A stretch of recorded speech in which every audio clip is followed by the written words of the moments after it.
ہے اور کرامت کہتے ہی اس کو ہے جو سامنے والے کی سمجھ میں نہ آئے۔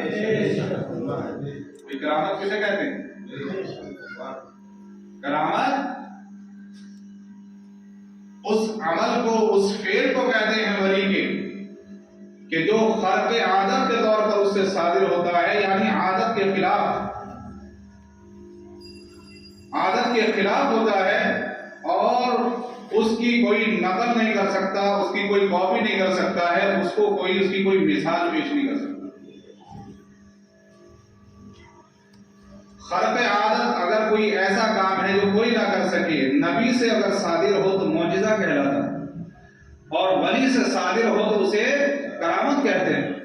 تو کرامت کہتے ہی اس کو ہے جو ہماری عقل میں نہ آئے۔ اگر ہماری عقل میں آئے گا تو پھر کرامت کہاں رہی؟ جیسا آج کل کے جادوگر ہے، ٹرک کے ذریعے وہ کام کرتے ہیں، جس نے اس ٹرک کو سمجھ لیا، سمجھے اس کے سامنے جادو آ گیا۔ تو یہ کرامت کوئی جادو نہیں ہے، کوئی ٹرک نہیں ہوتی، یہ ایسا عمل ہوتا ہے جو اللہ تبارک و تعالیٰ خصوصی طور سے اپنے محبوب بندوں کو ایسے ایسے فعل پر قدرت عطا فرماتا ہے جو عام انسان کے بس کی بات نہیں ہے۔ پہلا جواب تو یہ ہے کہ یہ ہے کرامت، اور کرامت کسی کی سمجھ میں نہیں آتی۔ دوسری بات، نبی کریم صلی اللہ علیہ وسلم کی صحیح حدیث ہے، اور یہ حدیث قدسی ہے۔ کون سی حدیث ہے؟ حدیث قدسی۔ حدیث قدسی کہتے اس کو ہیں کہ قول اللہ تبارک و تعالیٰ کا ہے، اور اس کی روایت کرنے والے نبی کریم صلی اللہ علیہ وسلم۔ یہ حدیث قدسی ہے اور حدیث صحیح ہے۔ سب سے پہلے تو اپنے ذہن میں بات رکھیں، بخاری مسلم بڑی بڑی جو احادیث کی مستند معتبر کتابیں ہیں، ان میں یہ حدیث نقل ہوئی ہے۔ نبی کریم صلی اللہ تعالیٰ علیہ وسلم فرماتے ہیں، قال اللہ تبارک و تعالیٰ، اللہ تبارک و تعالیٰ فرماتا ہے، حدیث کا پہلا حصہ چھوڑ رہا ہوں میں، آخر والا حصہ دے رہا ہوں۔ اللہ فرماتا ہے، لا یزال عبدی یتقرب الی بالنوافل، کہ میرا کوئی بندہ میرا قرب نوافل کے ذریعے حاصل کرتا رہتا ہے، یعنی نفلی عبادت کے ذریعے۔ فرض تو اپنی جگہ ہے، فرض کے علاوہ اللہ کو سب سے زیادہ محبوب فرض ہے۔ اس حدیث میں یہ بھی ہے شروع میں، اللہ کو سب سے زیادہ کیا محبوب ہے کہ بندہ فرض نماز پڑھے۔ اس کے بعد اللہ تبارک و تعالیٰ فرماتا ہے، لا یزال عبدی یتقرب الی بالنوافل، میرا بندہ نوافل کے ذریعے میرے قریب آتا رہتا ہے، میرا قرب حاصل کرتا رہتا ہے، حتی احبہ، یہاں تک کہ میں اسے اپنا محبوب بندہ بنا لیتا ہوں، اسے مقام محبوبیت پر فائز کر دیتا ہوں۔ آگے اللہ تبارک و تعالیٰ فرماتا ہے، فَإِذَا أَحْبَبْتُهُ، جب میں اسے اپنا محبوب بندہ بنا لیتا ہوں، اسے اپنا محبوب بنا لیتا ہوں، محبوبیت کے مقام پر فائز کر دیتا ہوں، تو پھر کیا ہوتا ہے، كُنْتُ سَمْعَهُ الَّذِي يَسْمَعُ بِهِ، میں اس کے کان بن جاتا ہوں جس سے وہ سنتا ہے۔ ابھی اس کا مطلب بتاؤں گا میں آپ کو، ابھی آپ اس چکر میں پڑھنا ہوگا اللہ تعالیٰ کیسے کہہ سکتا ہے، لیکن چونکہ اللہ کا قول ہے اور نبی روایت کرنے والے ہیں تو اس کا مطلب غلط ہو نہیں سکتا ہے۔ تو آقا کریم علیہ السلام فرماتے ہیں، اللہ فرماتا ہے، كُنْتُ بَصَرَهُ الَّذِي يُبْصِرُ بِهِ، میں اس کی آنکھ بن جاتا ہوں جس سے وہ دیکھتا ہے، وَكُنْتُ سَمْعَهُ الَّذِي يَسْمَعُ بِهِ، میں اس کے کان بن جاتا ہوں جس سے وہ سنتا ہے، وَكُنْتُ يَدَهُ الَّذِي يَبْطِشُ بِهَا، میں اس کے ہاتھ بن جاتا ہوں جس سے وہ پکڑتا ہے، وَكُنْتُ رِجْلَهُ الَّذِي يَمْشِي بِهَا، میں اس کے پیر بن جاتا ہوں جس سے وہ چلتا ہے۔ مطلب کیا ہے، اللہ تعالیٰ تو نہ کان بن سکے، نہ آنکھ بن سکے، نہ ہاتھ بن سکے، نہ پیر بن سکے، اللہ تو جسم و جسمانیات سے پاک ہے، اللہ تبارک و تعالیٰ تو نہ آنکھ بن سکتا ہے نہ کان بن سکتا ہے۔ علماء کرام نے اس کی تشریح میں فرمایا، مطلب وہ نہیں ہے جو آپ سمجھ رہے ہیں، بلکہ چونکہ نبی کا فرمان ہے ہم اس کو ریجیکٹ نہیں کر سکتے، اس کا صحیح مطلب ہم نکالیں گے۔ صحیح مطلب کیا ہے؟ گویا اللہ تبارک و تعالیٰ فرما رہا ہے سنو میں اس کی نگاہوں میں اپنی قوت ودیعت فرما دیتا ہوں، وہ میری دی ہوئی طاقت سے دیکھتا ہے، وہ میری دی ہوئی طاقت سے سنتا ہے، وہ میری دی ہوئی طاقت سے پکڑتا ہے، وہ میری دی ہوئی طاقت سے چلتا ہے۔ اب آپ خود بتائیے اللہ تبارک و تعالیٰ کی قوت کی کوئی حد ہے؟ یہ تو ایک عام بندے کی بات چل رہی ہے۔ ایک عام بندہ جب اللہ کا قرب حاصل کر لیتا ہے تو اللہ اس کی نگاہوں میں ایسی طاقت عطا فرما دیتا ہے کہ وہ دیکھ لگتا ہے ایسا جیسے اپنی آنکھوں سے دیکھ رہا ہے، لیکن حقیقت میں وہ قوت ربانی سے دیکھ رہا ہے۔ قوت ربانی سے دیکھنے والا کہاں تک دیکھے گا اس کا آپ اور ہم اندازہ نہیں لگا سکتے۔ قوت ربانی سے سننے والا کہاں تک کی سنے گا ہم اس کی کوئی حد متعین نہیں کر سکتے۔ قوت ربانی سے ہاتھ کے ذریعے پکڑنے والا، مدد کرنے والا کہاں تک مدد کرے گا ہم اس کی تحریر نہیں کر سکتے ہیں۔ قوت ربانی سے چلنے والا کتنی تیز رفتاری کے ساتھ چلے گا اس کا ہم اندازہ نہیں لگا سکتے۔ کوئی ہے دنیا میں جو اللہ کی طاقت کا اندازہ لگا سکے؟ جب اللہ نے اس بندے کی آنکھ میں طاقتیں رکھ دی دیکھنے کی تو پھر وہ پوری کائنات کو دیکھتا، پھر پوری کائنات اس کے سامنے۔ غوث اعظم نے اسی لیے فرمایا نظرت الی بلاد اللہ جمعا کخردلۃ علی حکم اتصالی، میں پوری کائنات کو اس طرح دیکھ رہا ہوں جیسے رائی کا دانہ، اور یہ میں مسلسل لگاتار دیکھ رہا ہوں۔ اللہ اکبر۔ اللہ کا محبوب بندہ اللہ کی دی ہوئی طاقت سے دیکھتا ہے، اس کو ہم اپنے اوپر قیاس نہیں کر سکتے۔ ہم یہ نہیں کہہ سکتے صاحب اس دیوار تک دیکھ رہا ہے، وہ بھی ایک عام انسان ہے، وہ بھی اسی دیوار تک دیکھے گا۔ معاذ اللہ، یہ عقیدہ سراسر قرآن کی حدیث کے خلاف۔ آپ اندازہ لگائیے جب اللہ کے ایک عام محبوب بندہ اللہ کی دی ہوئی طاقت سے دیکھتا ہے، اللہ کی دی ہوئی طاقت سے سنتا ہے، اللہ کی دی ہوئی طاقت سے مدد کرتا ہے، اللہ کی دی ہوئی طاقت سے چلتا ہے، تو پھر غوث اعظم رضی اللہ تعالیٰ عنہ جو تمام محبوبان خداوندی کے اور اللہ کے جتنے ولی ہیں ان سب کے سردار ہیں، ان کی طاقت اور قوت کا کیا عالم ہے؟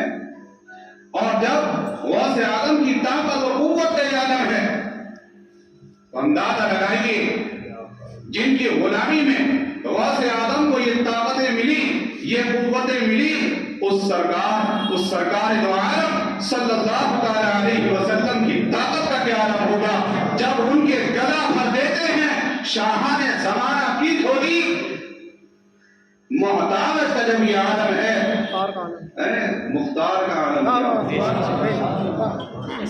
ہم اللہ کے ولیوں کو اپنے اوپر قیاس کرتے ہیں، اسی لیے بات سمجھ میں نہیں آتی۔ ساری پریشانی کیا ہے؟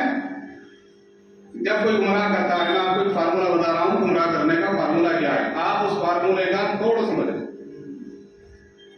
کسی کو گمراہ کرنے کا فارمولہ یہ ہوتا ہے جب کوئی گمراہ کرنے کے لیے آتا ہے وہ کہتا ہے دیکھیے صاحب ہماری دو آنکھیں ہیں، ہاں صاحب ہماری دو آنکھیں ہیں، ایسی ان کی بھی دو آنکھیں، جیسے ہم ایک عام انسان ایسی وہ ایک عام انسان، جیسے ہم کھاتے ہیں ایسے وہ کھاتے ہیں، جیسے ہم پیتے ہیں ایسے وہ پیتے ہیں، جیسے ہم شادی بیاہ کرنا ہے، بیوی بچے ہونا ہے ایسے ان کے بیوی بچے ہونا ہے صاحب۔ اب بتائیے کیا ڈفرینس ہے، کیا فرق ہے؟ ایک عام انسان جس نے قرآن نہ پڑھا ہو، جس نے حدیثوں کا مطالعہ نہ کیا ہو، جس نے علماء کی صحبت اختیار نہ کی ہو، رات دن بیچارہ محنت مزدوری میں لگنے والا، نماز کا بھی وقت نہیں ملتا، علماء کرام کی صحبت میں بیٹھنے کا تو کیا وقت ملے گا؟ پورا دن بھاگا دوڑی میں لگا پڑا ہے، دنیا داری میں اتنا مگن ہے اسے خبر ہی نہیں، پتہ ہی نہیں نماز کا وقت کب نکل گیا۔ تو جب ہمارا یہ حال ہے عام انسانوں کا، تو ایک گمراہ اگر جس کو رات دن ٹریننگ دی جا رہی ہے گمراہ کر دی، جو رات دن گمراہ مولویوں کی بارگاہ میں بیٹھا رہتا ہے، رات دن کسی مشن میں لگا ہوا ہے، جب وہ آنے کے بعد یہ باتیں کرے گا تو ایک عام انسان اس کی لوری میں آ جائے گا۔ ہاں صحیح کہہ رہا ہے، لوری کا مطلب سمجھتے ہیں نا، اس کی لوری میں آ جائے گا، ہاں صحیح ہے، صحیح کہہ رہا ہے، ایسے ہی بس پھر اگلی چوٹ وہی کرتا ہے کہ نبی کیا تھے انسان، ولی کیا تھے انسان تھے، جیسے عام انسان ایسے عام انسان، بس یہ ہے کہ اللہ نے بڑے مرتبے دے دیے صاحب، ورنہ ہے ہماری طرح۔ یہاں سے گمراہیت کی جو بنیاد ہے، جو کیڑا ہے گمراہیت کا، وہ دماغ میں ڈال دیا ہے۔ اب انسان سوچتا ہے کہ ہاں یار، اب ہماری مسجد میں آیا اہل سنت والجماعت کی، اور آنے کے بعد اس نے سنا کہ صاحب غوث اعظم رضی اللہ تعالیٰ عنہ کی یہ کرامتیں ہیں، وہ کہتا ہے یار یہ جھوٹ بول رہا ہے، وہ تو ایک عام انسان ہماری طرح ایک انسان ہے، ایسا کیسے کر سکتے ہیں؟ جیسے میں نے ابھی آپ کو بتایا، غوث اعظم کیا فرماتے ہیں، میں پوری کائنات کو، پوری زمین کو ایسے دیکھ رہا ہوں جیسے رائی کا دانہ، تو فوراً آپ کے دماغ کو کیڑا چوٹ مارنا شروع کر دے گا کہ ارے یہ حضرت تو غلط کہہ رہے ہیں۔ کیوں غلط کہہ رہے ہیں؟ کہ صاحب وہ تو ہماری طرح ایک عام انسان تھے۔ ایمانداری سے بتائیے، یہی وائرس ہے جو ہمارے دماغوں میں سیدھے سادے خوش عقیدہ اللہ کے ولیوں کے چاہنے والوں کے دماغ میں ڈال دیے جاتے ہیں، اور یہ وائرس جس وقت اپنے پورے شباب پر آتا ہے تو پورے انسان کو گمراہی کو ہو جاتا ہے۔ اب اس کے دل میں کسی ولی کی عقیدت نہیں، محبت نہیں، بس اس کے دماغ میں اور دل میں یہی وائرس بھر کر چکا ہے کہ صاحب وہ تو ایک عام انسان ہے، اور یہ جتنی بھی کرامتیں سب بیان کی جا رہی ہیں سب ڈھکوسلے ہیں، سب جھوٹ۔ تو میں ایسے لوگوں سے کہتا ہوں سیدھے سادے علماء کی صحبت اختیار کرو، علماء کی محفلوں میں بیٹھا کرو، چاہے 10 منٹ بیٹھو ضرور۔ آج اس دور میں اپنے ایمان، اپنے عقیدے کو اگر بچانا ہے تو علماء کرام کے دامن میں گھمانا نہیں پڑتا۔ آپ مرید ہونے کے لیے جاتے ہو کہ صاحب پیر صاحب میں مرید ہو جاتا ہوں، سنیت بچ جائے گی، عقیدہ بچ جائے گا، نہیں بچ سکتا۔ میں گارنٹی کے ساتھ ٹھوک بجا کے اس بات کو کہہ رہا ہوں، آپ کسی عالم کے مرید نہ ہو، لیکن علماء سے محبت کریں، علماء کی صحبت میں بیٹھیں، بس۔ کوئی مرید ہونے کی ضرورت نہیں ہے، ہم نہیں کہتے علماء کے مرید ہوں، لیکن آپ کسی جاہل کے بھی مرید نہ ہوں، کسی جاہل کے پاس بھی نہ بیٹھیں۔ آپ نے دیکھا ہوگا یہ جاہل پیر سب سے پہلے علماء کرام کی نفرت اور بغض ایک عام انسان کے دل میں ڈالتا ہے۔ وجہ کیا ہے کہ اگر اس کو میں نے اپنے تک محدود نہیں رکھا، کسی عالم دین کے پاس پہنچ گیا تو میری پول پٹی کھل جائے گی، کیونکہ عالم دین تو کھری کھری بات کہتا، قرآن و حدیث کی بات کرتا تھا۔ اس لیے پول پٹی کھلنے کے ڈر سے کہ جاہل پیر عوام کی گاڑی کمائی کو اپنی عیاشیوں بدماشیوں پر خرچ کرنے کے لیے ایک عام آدمی کو علماء کے پاس نہیں جانے دیتا۔ جب میں کلم کلہ کہہ رہا ہوں، اللہ ماشاءاللہ سب نہیں ہے ایسے، الحمدللہ آج بھی ایسے خانقاہیں موجود ہیں جہاں صحیح تعلیمات اور صحیح عقائد کی طرف لوگوں کو مائل کیا جا رہا ہے، آج بھی ایسی خانقاہیں الحمدللہ موجود ہیں۔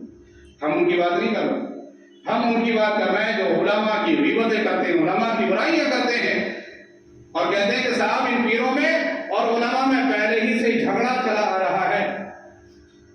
بات سمجھ میں آئی آپ کے؟ اس دور میں ایک فتنہ نہیں ہے، ایک فتنہ تو وہ ہے جس کا میں نے ابھی ذکر کیا، ایک فتنہ یہ بھی ہے، اور یہ فتنہ باہر نہیں ہے، یہ فتنہ اندر موجود ہے۔ باہر کے دشمن کا آپ مقابلہ کر سکتے ہو، لیکن جو گھر میں گھسا ہوا ہے، جو آستین کا سانپ ہے، اس کا آپ مقابلہ نہیں کر سکتے۔ سننا چاہتے ہو غوث اعظم رضی اللہ تعالیٰ عنہ کے بارے میں؟ کہتے ہیں نا پیروں میں مولویوں میں جھگڑا رہا ہے، معاذ اللہ کوئی پیر ایسا نہیں گزرا جو مولوی نہ ہو، کوئی ولی ایسا نہیں، بلکہ غوث اعظم رضی اللہ تعالیٰ عنہ فرماتے ہیں درست العلم حتی صرت قطبا، میں علم حاصل کرتا رہا، علم حاصل کرتا رہا، یہاں تک کہ اللہ نے مقام قطبیت پر فائز فرمایا۔ کیا سمجھ رہے؟ تمام جتنے بھی ولایت کے درجے ہیں، یاد رکھو، چیلنج کر رہا ہوں میں، ولایت کا ایک درجہ، ادنا درجہ بھی بغیر علم کے نہیں مل سکتا، نہیں مل سکتا، خدا کی قسم اللہ کے گھر میں کھڑے ہو کر کہہ رہا ہوں۔ غوث اعظم کیا فرماتے ہیں؟ درست العلم حتی صرت قطبا، میں علم حاصل کرتا رہا، علم حاصل کرتا رہا، حتیٰ کہ اللہ نے مجھے قطب بنا دیا، میں قطب بن گیا۔ اور حضرت جنید بغدادی رضی اللہ تعالیٰ عنہ جو غوث اعظم کے بھی پیر ہیں، وہ ارشاد فرماتے ہیں من اجتہد بغیر علم فقد مات فی الکفر، کہ جس نے بغیر علم کے مجاہدات اور ریاضات کی دنیا میں قدم رکھا وہ کفر میں مرے گا۔ کون فرما رہے ہیں؟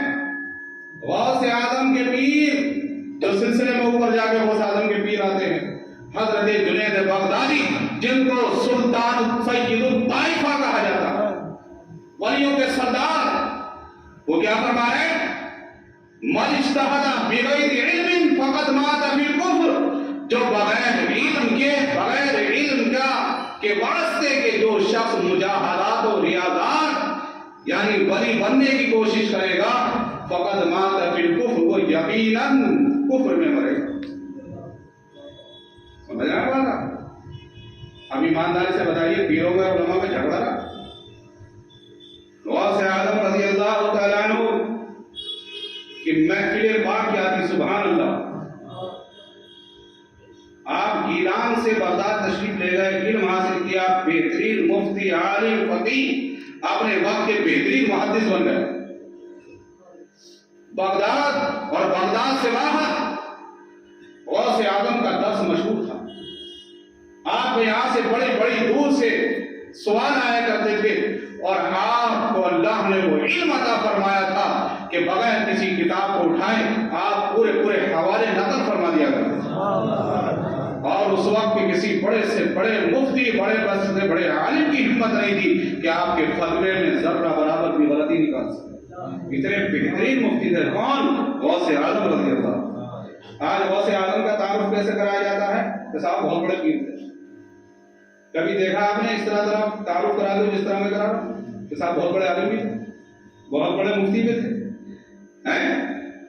آپ غوث اعظم، میری بات کا یہ نہیں کہ آپ کتابیں پڑھیں، غوث اعظم کی زندگی کے بارے میں پڑھیں، پتہ چلے گا کتنے بڑے مفتی تھے، کتنے بڑے محدث، کتنے بڑے مفسر، اپنے زمانے کے بہترین فقیہ اور اپنے بنات زمانے کے علماء کے سردار غوث اعظم رضی اللہ عنہ،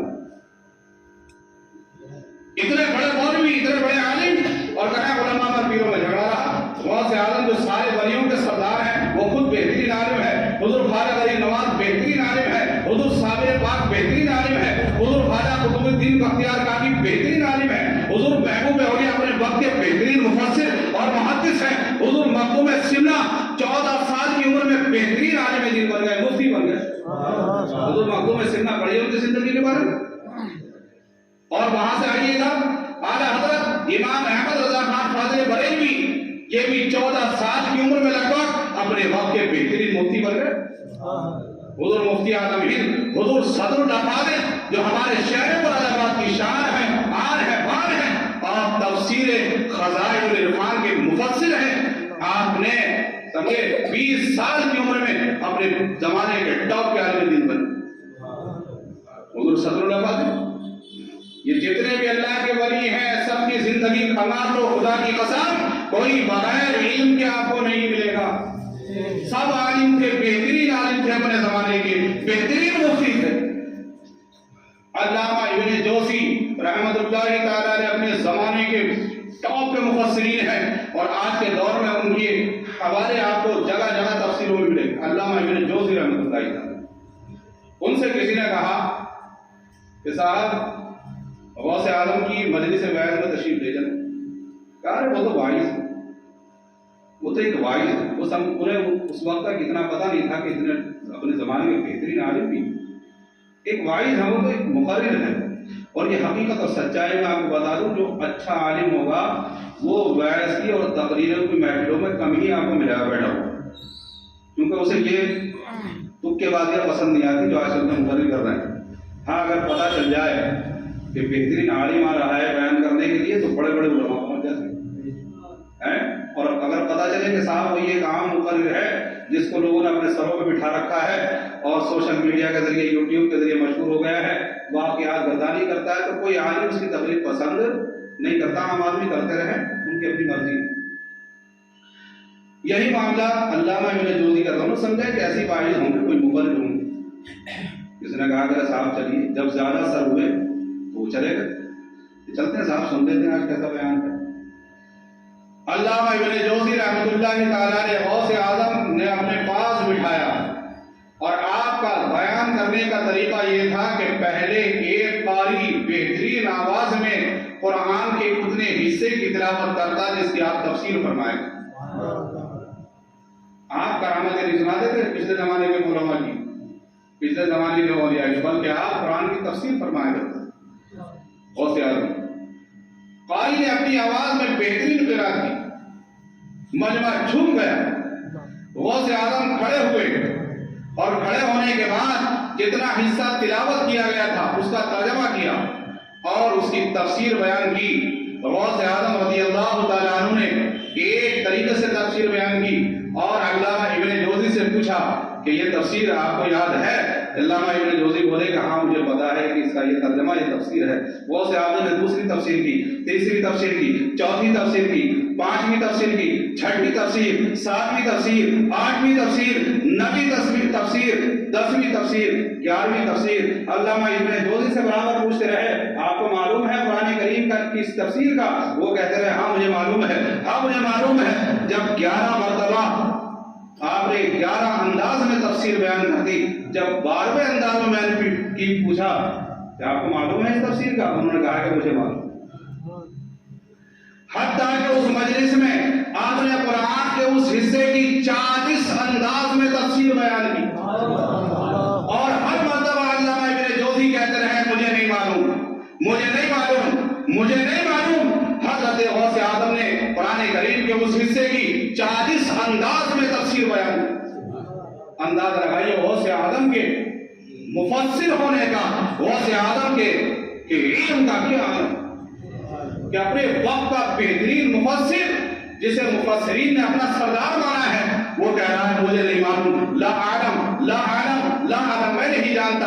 11 مرتبہ تک تو کہتے رہے کہ ہاں مجھے معلوم ہے، لیکن 11 سے لے کر 40 تک کیا کہتے رہے؟ یعنی 29 مرتبہ کہا کہ مجھے اس تفسیر کا علم نہیں۔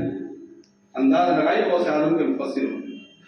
اور پھر آپ نے کہا ہے لوگوں سنو، اب تک ہم قاف کی طرف تھے، اب ہم قاف سے ہاتھ کی طرف چلتے ہیں۔ اور غوث اعظم نے جب اللہ اکبر کا نعرہ لگایا تو علامہ ابن جوزی نے بھی اپنا کرتا پھاڑ دیا اور جھومنے لگے اور پورے مجمع سے آب و فغا کی آوازیں بلند ہوئی۔ غوث اعظم کی مجلس کا یہ عالم تھا کہ روزانہ 4 جنازے اٹھا کرتے، اللہ کی خشیت، اللہ کا خوف، اللہ کا ڈر لوگوں کے دلوں میں ایسا پیدا کرتے کہ لوگ خوف الہی، خشیت الہی سے ان کے دل پھٹ جایا کرتے تھے اور انتقال کر جایا کرتے تھے۔ یہ تھا غوث اعظم کی وعظ کی مجلس کا حال۔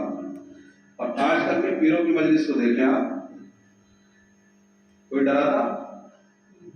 نماز پڑھنے کی کوئی ضرورت نہیں ہے، ہمارے جھنڈے کے نیچے آ گئے ہو، ہمارے مرید ہو گئے ہو، آپ کوئی ٹینشن نہیں ہے، آپ کو جنت تمہارے باپ کی ہے، تم ٹھیکیدار ہو گئے۔ حضرت شیخ سعد الدین، شیخ شرف الدین شیرازی رحمۃ اللہ تعالی علیہ، شیخ سعد الدین شیرازی رحمۃ اللہ تعالی علیہ جو شیخ سعدی کے نام سے مشہور ہیں، آپ فرماتے ہیں کسی نے دیکھا کہ کعبے کے صحن میں کوئی شخص گڑ گڑا کر رو رہا ہے، کعبے کا دروازہ پکڑے ہوئے ہے اور عرض کر رہا ہے میرے مولا تو مجھے معاف فرما دے، میرے گناہوں کو معاف فرما دے، اگر تو نے مجھے معاف نہیں فرمایا تو کل قیامت کے دن مجھے ناگیرہ کر کے اٹھانا کہ میں لوگوں کے سامنے گناہوں کی وجہ سے شرمندہ نہ ہو جاؤں۔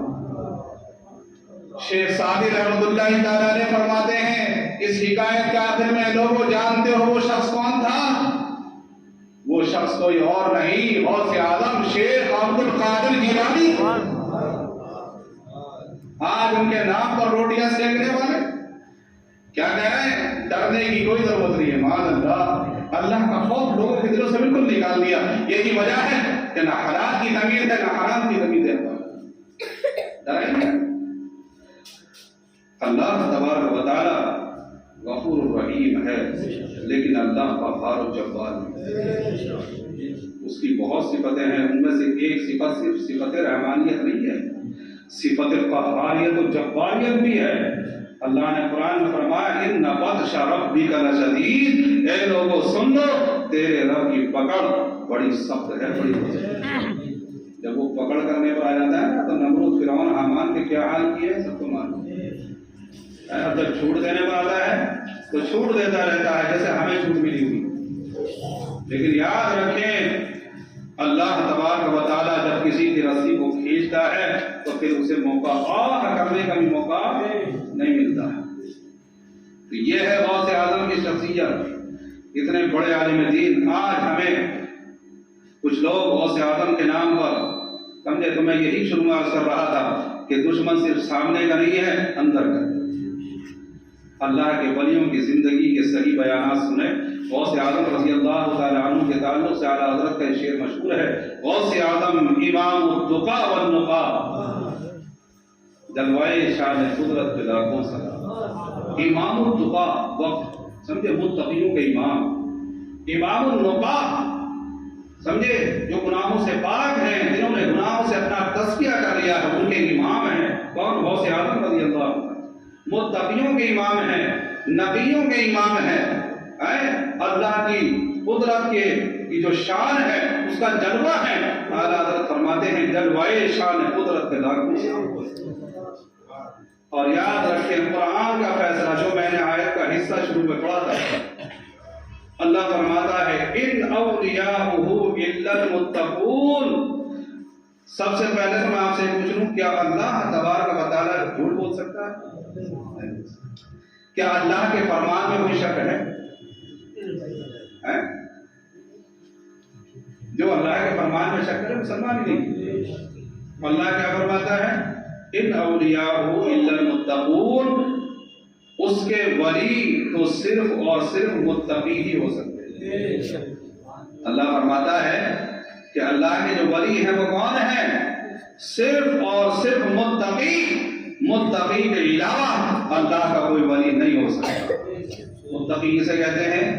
متقی کہتے ہیں جو شریعت پر عمل کرنے والے، حلال اختیار کرے حرام سے بچے، وہ ہے متقی۔ اور اللہ نے فرمایا کہ میرے ولی کون ہے؟ متقی۔ اور یہ ایک جگہ نہیں، دوسری جگہ بھی اللہ نے فرمایا الا ان اولیاء اللہ لا خوف علیہم ولا هم یحزنون، خبردار سن لو، اللہ کے جو ولی ہے نہ انہیں کوئی خوف ہے، نہ انہیں کوئی رنج ہے، نہ کوئی غم ہے۔ الذین آمنوا وکانوا یتقون، کون ہے ولی؟ ولی وہ ہے جو ایمان والے ہیں اور جو متقی اور پرہیزگار ہیں۔ بغیر تقوی کے ولی نہیں بن سکتا، بغیر اتباع رسول کے ولی نہیں بن سکتا ہے۔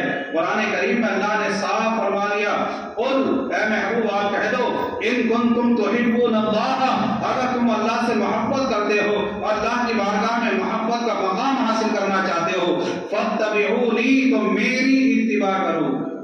کس کی اتباع کرو؟ نبی کریم صلی اللہ علیہ وسلم کی۔ یحببکم اللہ، اللہ تمہیں اپنا محبوب بنا لے گا۔ بغیر نبی کی اتباع کے محبوب نہیں بن سکتے۔